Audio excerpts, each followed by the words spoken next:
আসসালামু আলাইকুম।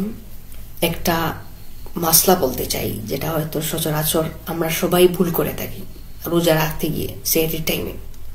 সেটা হচ্ছে গিয়ে সেহরির টাইমে আমরা দেখি যে প্রায় সময় বেশিরভাগ মুসলমান, এটা সাধারণ একটা বিষয়, কিন্তু আমরা না জানার কারণে একটা বড় মারাত্মক ভুলের কারণে আমাদের রোজাই হয় না।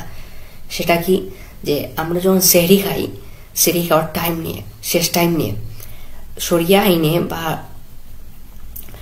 ইসলামে, যেটাকে ইসলামে নিয়ম অনুসারে যে একজন মানুষ রোজা রাখতে গিয়ে সেহরি খাওয়ার লাস্ট টাইম হচ্ছে ফজরের সালাতের টাইম বা ফজরের টাইম শুরু হওয়ার আগ পর্যন্ত।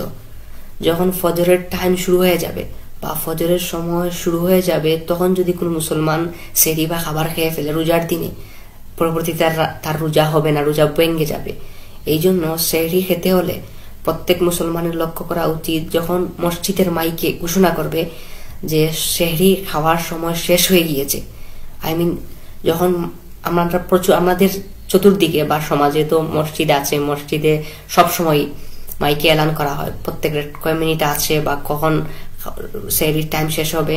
তো আমাদের উচিত ঠিক তখনই, যখন মসজিদে ইমাম বা মুয়াজ্জিন সাহেব বলবেন যে সেহরি খাওয়ার সময় শেষ, তখনই আমাদের খাওয়া বন্ধ হয়ে যাওয়া উচিত। এরপরে যদি কেউ খাবার খায়, তার রোজা ভঙ্গ হয়ে যাবে। কারণ সেহরির শেষ সময়ের পর যখন তার সেহরির সময় যখন শেষ হয়ে যায়, এরপরেই শুরু হয়ে যায় ফজরের টাইম। আর ফজরের টাইম শুরু হওয়ার পর থেকে আর সেহরি করা যায় না, খাবার খাওয়া যায় না। তাই আমাদের উচিত, যখন মসজিদে মাইকে এলান শুরু হবে সেহরি খাওয়ার সময় শেষ, তখনই আমাদের খাওয়ার সময় শেষ করা উচিত বা খাওয়া দাওয়া বন্ধ করে দেওয়া উচিত। এরপরে আমাদের খাওয়া উচিত হবে না, কারণ এরপরে সময়ই হচ্ছে ফজরের সময়।